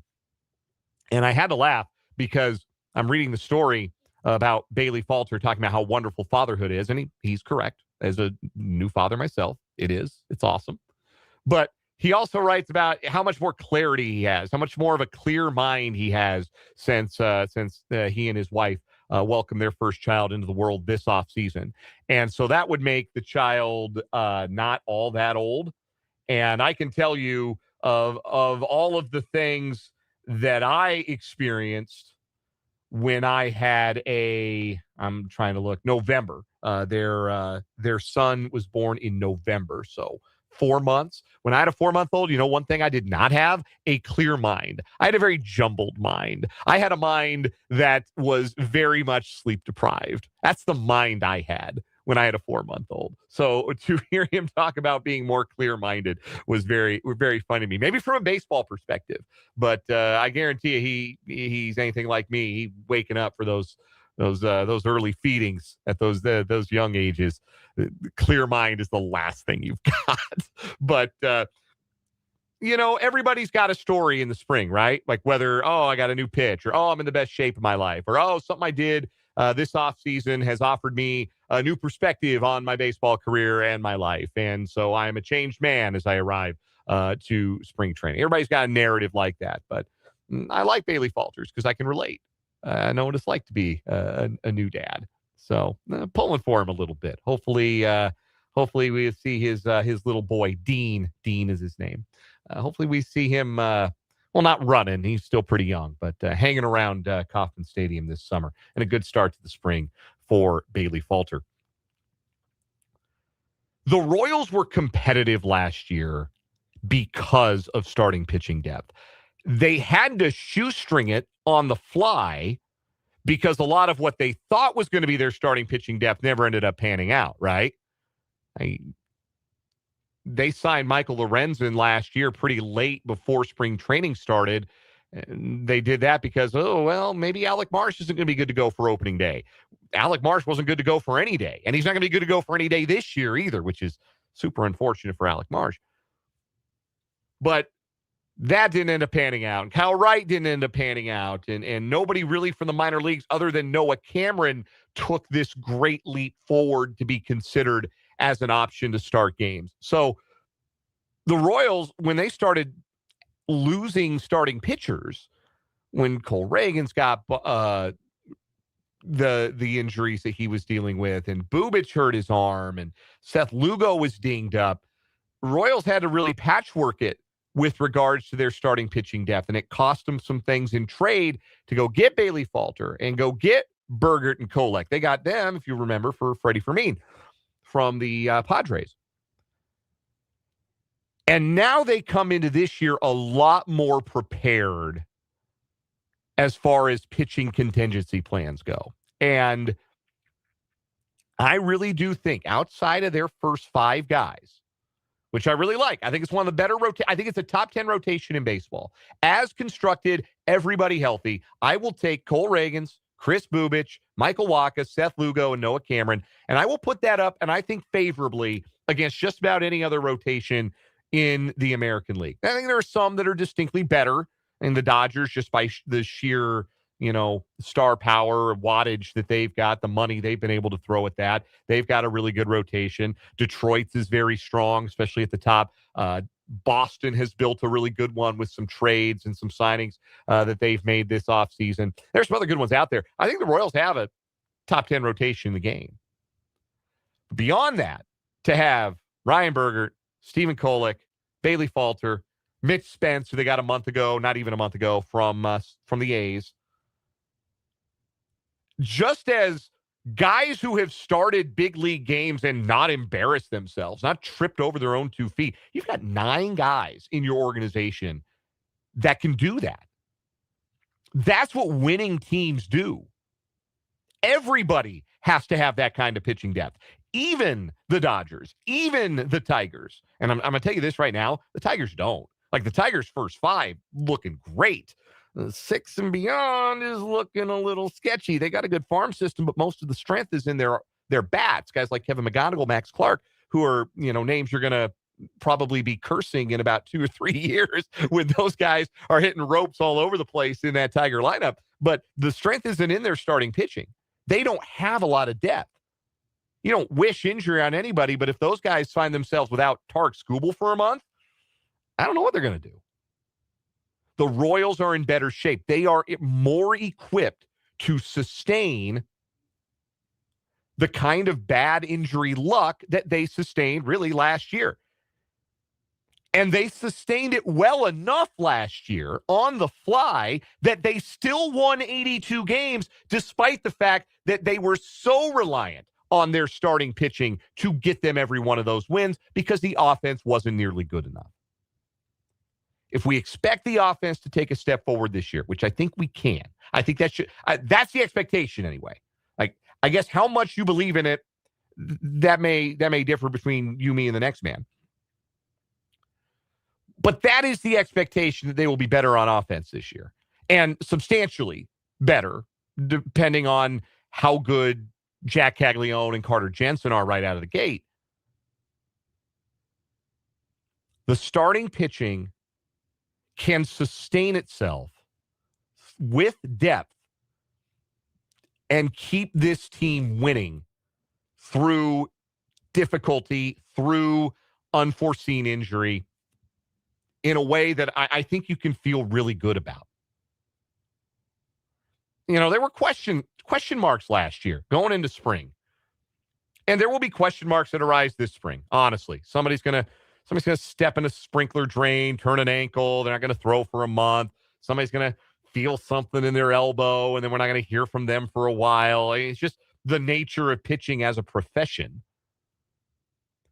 But even going into last spring, it was like, okay, yeah, we got this front five we feel really good about, but like, is Noah Cameron ready for the prime time? Can he pitch at the major league level? It's great that the answer ended up being such an emphatic yes, but it was a question.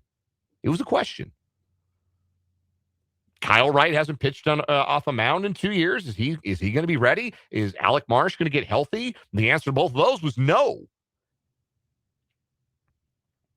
You feel a lot better about guys like Kolek and Berger hanging out there at AAA Omaha being the next man up. It's almost, and again, not quite, because, again, the Royals don't have these kinds of assets to throw at the problem. But it's almost Dodger-ish, where the Dodgers, you know, they understand, okay, yeah, Blake Snell's not going to make 25 starts. He might make 15. Shohei Ohtani's going to make me make 20. Yoshinobu Yamamoto's not making 35 starts. Maybe he will. Maybe he's shown the World Series. Maybe he is bulletproof. But, like, we're not counting on 30 starts from any of these guys. That's why we got a big league caliber starting rotation down at AAA. The Royals might have managed to do something as close to what the Dodgers do as possible without having the financial might that the Dodgers have. It's just such a huge credit to them and their front office. When we come back, it's 33 days to opening day. We'll have fun with numbers and remember some guys to wrap up the 4 o'clock hour.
Wrapping up this 4 o'clock hour of 580 Sports Talk, we are 33 days away from Royals opening day, March 27th in Atlanta, which means we are on number 33 for our Royals countdown to opening day. Sad we skipped over 34. That's my guy, Eli Morgan. Debuted with a scoreless inning for the Royals on Saturday. But we skipped over 34. We're at number 33 today. The Royals have not had anybody wear number 33 in a regular season game since the COVID year. Remember the Royals' career of Matt Harvey? I will not be surprised if you do not. But yes, Matt Harvey, that one of the enemies of the 2015 World Series. Yeah, he made 7 appearances as a Royal in the COVID year, which somehow was not the end of his big league career, despite the fact that he put up an ERA over 11.5. Somehow he made 28 starts for the the Orioles the next season. But yeah, Matt Harvey's the last Royal to wear number 33. It's a pretty common number, but the Royals haven't handed it out since Matt Harvey wore it in 2020, and they aren't handing it out this year. First Royal to wear 33, Bob Oliver, slugging corner infielder, had a 20 home run season, an original Royal back in 1969. Best Royal to wear number 33. Two ways to answer this question. Best by just total volume of contribution to the Royals, total wins above replacement, Kevin Seitzer, who was a good ball player, obviously, for the Royals, late 80s into the early 90s, was an all-star, led the American League in hits in 1987. Good ball player. 17.3 career wins above replacement as a Royal. Wore primarily number 33. Did switch to number 2 in 1988, but primarily wore number 33 with the Royals, Kevin Seitzer. That's one way to answer the question. The other way to answer the question, the best number 33 in Royals history is James Shields, because I think he is the most impactful number 33 in Royals history. James Shields, 2013, 2014, big game James. When the Royals got him in 2013, it announced to everybody that they were going to try to win baseball games now. And then they did for the next 3 years. And Shields was on the pennant winner in 2014. Also, shout out to Kurt Laskanik, who wore it for 2 years. He used to shave his pitching arm. Thought he made it more aerodynamic. That's a true story. We got headlines, and then we're done at 5:30 on this edition of 580 Sports Talk.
Let's get it. Final half hour of the day here on 580 Sports Talk.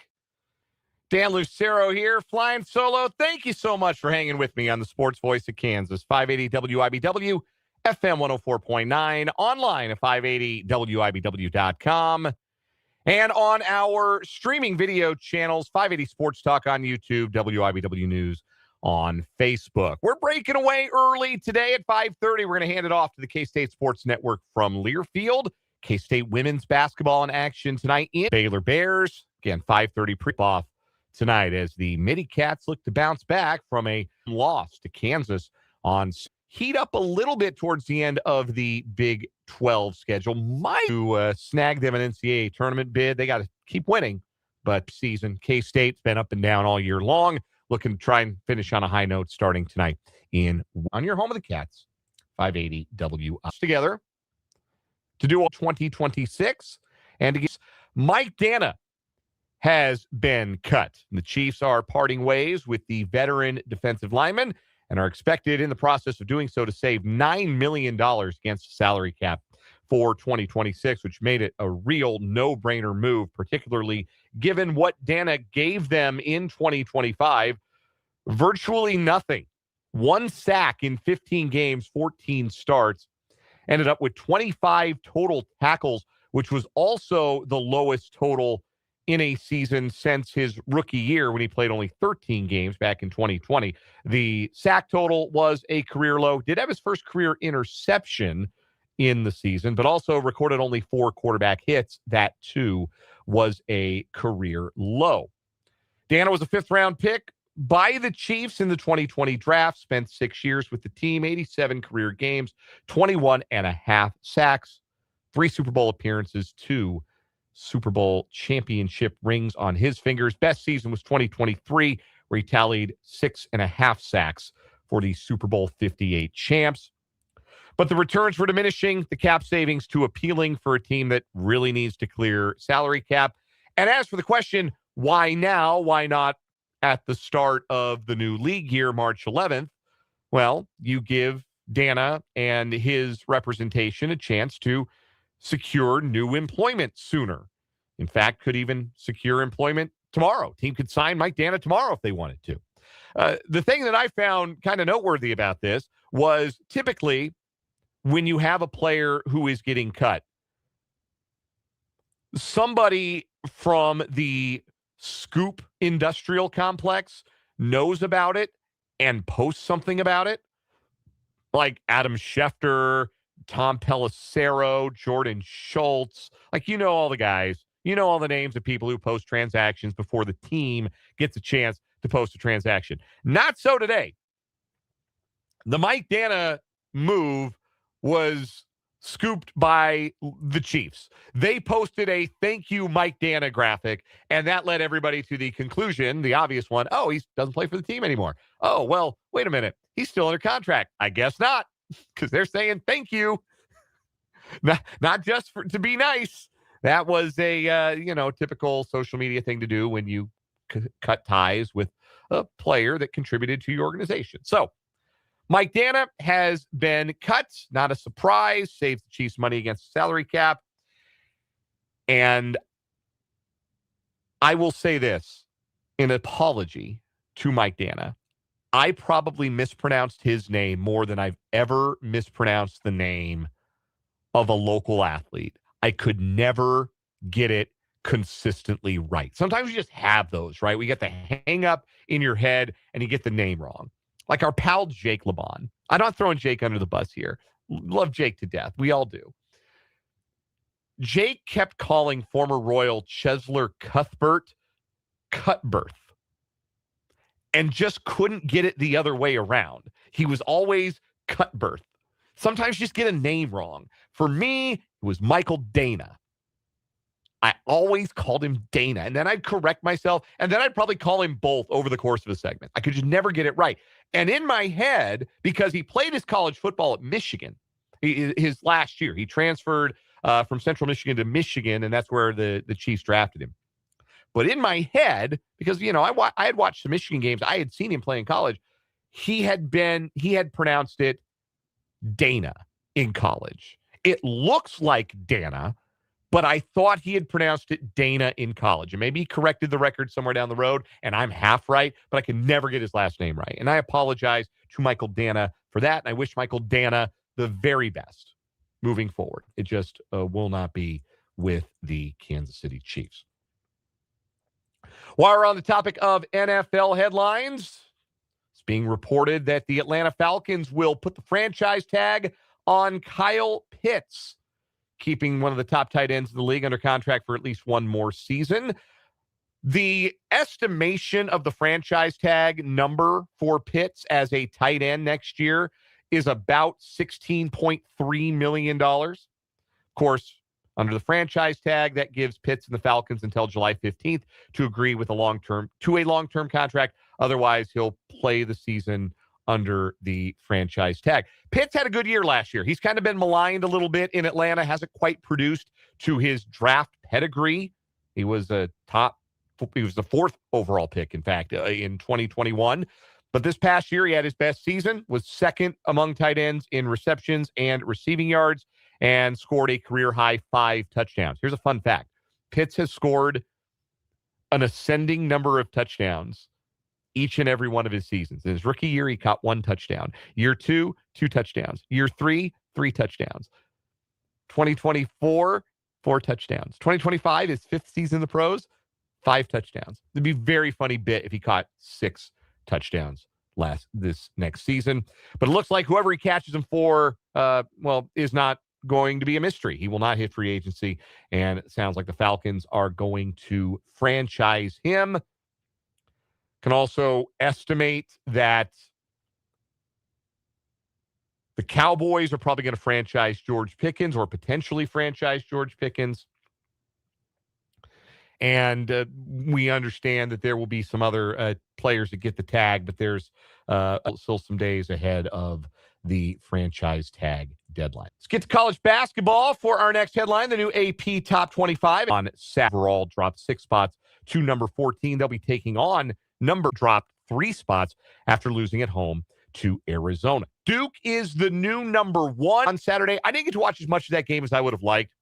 I just know Cam Boozer's really good, and everybody else on the floor for Duke is better because Cam Boozer's on the floor. 61 first-place votes in the AP Top 25. They're the new number 1. Arizona got the remaining 5 first-place votes. They jump back up to number 5. 6 through 10, UConn, Florida, Purdue, Gonzaga, Michigan State, Kansas, and 20, Texas Tech, Alabama. You got a nice win on 5. Miami of Ohio, still undefeated, 27-0. Tennessee, St. Louis, who lost and dropped 5 spots. Louisville and Vanderbilt. Wisconsin, the only team to fall out of the AP Men's Basketball Top 25 this week. Taking a look at some other headlines from college baseball this weekend. K-State went 2-1 in Arlington in a good multi-team event. They lost on Friday to the 9th-ranked team in America, the Auburn Tigers, then turned around and took it to Nebraska and Michigan. Really nice start to the year for Pete Hughes's men. They are out to a 6-1 start and have accumulated that record against some really quality competition. They look like they can swing the sticks. Really encouraged by what you've seen from the transfer D. Kennedy early on this season. Carlos Vasquez had a big weekend, including a home run against Michigan. AJ Abasco's off to a good start as well at the plate. So Kansas State really appearing to have assembled a pretty formidable lineup. And they are starting promisingly 6-1 on the season, only lost to a top 10 team. So obviously no shame in that. Kansas had a midweek loss to Lamar, but they shook that off and went 3-0 over the weekend themselves. They handled McNeese State 11-2, 8-2, 6-1 were the scores. And you allow 5 runs in 3 days. That means you did some pitching. Young man who's been the Saturday starter for KU, Mathis Nayrol, has been really, really good. His first start of the year, he only needed 77 pitches to work 7 innings. I love that efficiency. Only worked 5 innings on Saturday this week. Only 5 innings. It's early in the year. A lot of times your starters aren't going more than 3 or 4 just on their pitch count. But Mathis is an efficient young man. 5 innings, 6 strikeouts, allowed just 1 earned run in Saturday's 8-2 win. So really good start for KU's moundmen as they are now 5-2 on the season. Again, they had that midweek loss to Lamar, went 2-1 against UT Rio Grande Valley the weekend before. So that's a look at how college baseball season is getting rolling for the state's Big 12 entries.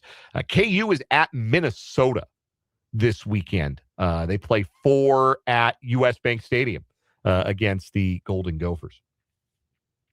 Kansas State, I'm trying to remember. I'm going to have to pull up their schedule real fast to see who it is that they play this weekend. As again, they are 6-1 on the season. They actually have a couple of midweek games in Louisiana against Louisiana Lafayette. They play tomorrow, they play Wednesday, and then they come home this weekend for their first home games of the season, a 3-game home set with the Columbia Lions. So 5-game week for the Batcats. To the winner's circle from the weekend. In NASCAR, Tyler Reddick is the only man to win a NASCAR race this year. It's just him. He's 2 for 2. That means Michael Jordan is 2 for 2. Tyler Reddick wins another wild one in Atlanta. So a really strong start for him and for that whole Michael Jordan racing team, because Bubba Wallace had a good race, had a chance to win it late. Wasn't able to pull it out, but his teammate Reddick, first across the finish line, taking the checkered flag. Very promising start to the year for Tyler Reddick in NASCAR. In the PGA Tour, a first-time winner, 26-year-old Jacob Bridgman is a first-time winner on the PGA Tour. He didn't just win any event. He won a signature event, the Genesis at the Riv in L.A. Edged out Rory McIlroy and Kurt Kitayama by a shot. He led by as many as 7 in the final round on Sunday. Bridgman did. Rory, though, got hot, started to reel him in. Bridgman gave a couple of strokes back. On 18, Bridgman hit a really nice approach in. All he had to do was par to win, provided McIlroy didn't eagle. McIlroy ended up birdieing, so that meant he had to par to avoid the playoff. And he had a putt. He had a really nice approach in. He had a putt from I think they said it was 20 feet. And it drops, he wins, but he's got 2 putts from 20-odd feet. And he left the first one 3.5 feet short. Not even close. You and me putting for high stakes is what it looked like. So you think those guys don't feel some pressure. But Bridgman was able to walk up, and then, unlike you and me, he made a 3.5-foot putt. We don't make those. That's why our scores start with 8s and 9s. 8 if I'm lucky. No, much more often a 9. And that's why he is now a millionaire and the winner at the Genesis this weekend. All right. One more time for 2026. Last time you're going to hear this until the summer of 2028. So drink it in. It's the Olympic Roundup.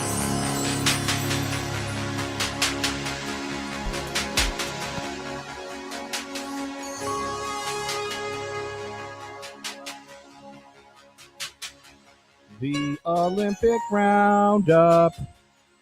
Olympic Roundup. On 580 Sports Talk. Olympic Roundup. Oh, it's so beautiful. Brings a tear to the eye. It's the Olympic Roundup. The Olympics are over. The closing ceremonies, the flame extinguished. Next Olympics will be summer of 2028 in Los Angeles, and also, weirdly, Oklahoma City. I don't know if people know that they're going to be, I think 7 different events are going to be contested in Oklahoma City, which I don't think that's quite like Milan Cortina. Los Angeles and Oklahoma City are not close. Anyway, but yes, the Los Angeles Summer Games in 2028 will be next up. Outstanding showing for the United States overall. A record 12 gold medals in a Winter Games. It's the most the United States has ever won. Also took home 12 silvers and 9 bronze for a total of 33 second only to Norway. We got to do something about those Norwegians, man. I don't know. I feel like they've got like an inherent advantage just based on what their country is like with cross-country skiing. But you're telling me we can't churn out some good cross-country skiers? We can't hang with them in cross-country skiing. We can't hang with them in biathlon. Like, guns are our whole thing. We're not good at a gun sport? What? We got to be better. We got to catch the Norwegians in the cross-country skiing discipline. That's got to be the goal for 2030, which I believe those are in Salt Lake, if I remember right. So those Olympics will return. Obviously, the highlight of the final day of the Olympic Games, Team USA, for the first time since the Miracle on Ice in 1980 and only the third time ever, claims gold in men's hockey. Jack Hughes is your American hero, his overtime winner, less than 2 minutes into the extra session. I still hate that they play 3-on-3 in overtime. His winner in the extra session, giving the United States a 2-1 win over Canada. The real hero of the game, American goaltender Connor Hellebuck, who stopped 41 of Canada's 42 shots. That was, in the end, the difference in the game. Canada outskated the United States for the better part of that game, had a lot of great scoring chances that went by the wayside because Hellebuck was there in net. He's the best goaltender in the NHL. Canada started the worst goaltender in the NHL and also one of the biggest crybabies in the sport in Jordan Binnington. You may recall last week, I said, you can't make me root for a Kachuk in these Olympics. Canada's got all the Avalanche players I like, Nathan McKinnon, Cale Makar, Devon Toews. Like, I like those guys. I root for those guys. I can't root for Kachucks. I still can't. It's hard for me to root for those guys.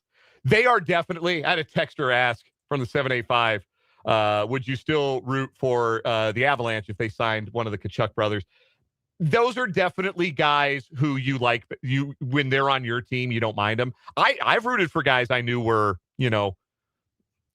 scoundrels on the ice. I root for Claude Lemieux, man. if I could do what do you call it, cognitive dissonance with Claude Lemieux, I think I could find a way to do it with the Kachucks. I think I could probably do it if it brought the Avalanche a cup. But I just never. I didn't like their dad, man. This goes back to the 90s. I didn't like their dad. I didn't like Keith. So it is. This goes back a ways. But I'm going to tell you who I don't like more. Jordan Binnington.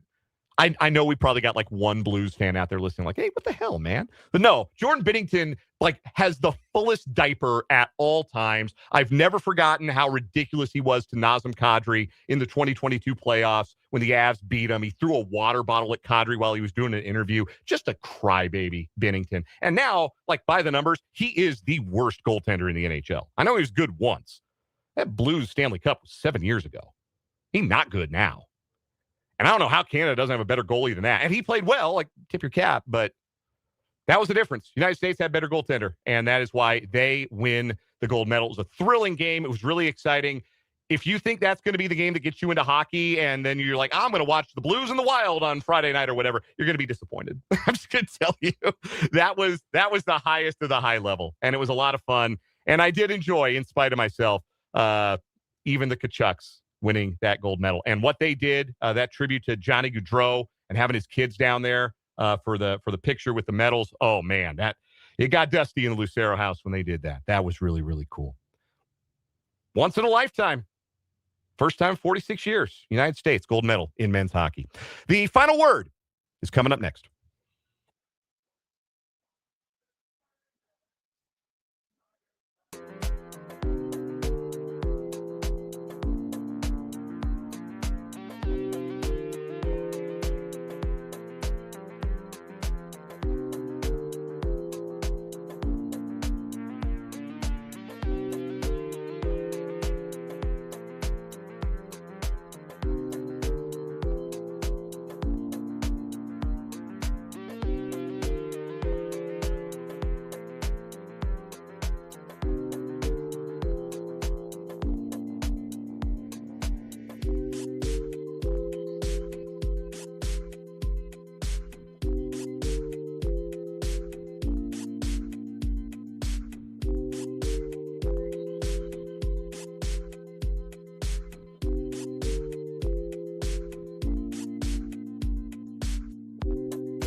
Going to make this a quick one on this final word as we get ready to hand it off to K-State basketball. Huge one at the Phog tonight, KU and Houston. It's hard to win on the road on Big Monday. Houston found this out last week when they had the lead, coughed it up, ended up losing to Iowa State. I think they're going to find it hard at KU tonight. I think that building gives KU a lift. I think the energy and the frustration of Saturday's loss gives KU a lift. I hope Darryn Peterson gives them a lift. No reason not to think he's not going to play tonight. Hopefully he can summon something special tonight. KU may need that, but give me another fun night of basketball at the Phog. I just think KU finds a way because they always seem to in this spot. We're back tomorrow from 3 until 6. For Spencer Dupuis, I'm Dan Lucero. This has been 580 Sports Talk. K-State women's basketball is next. Good night.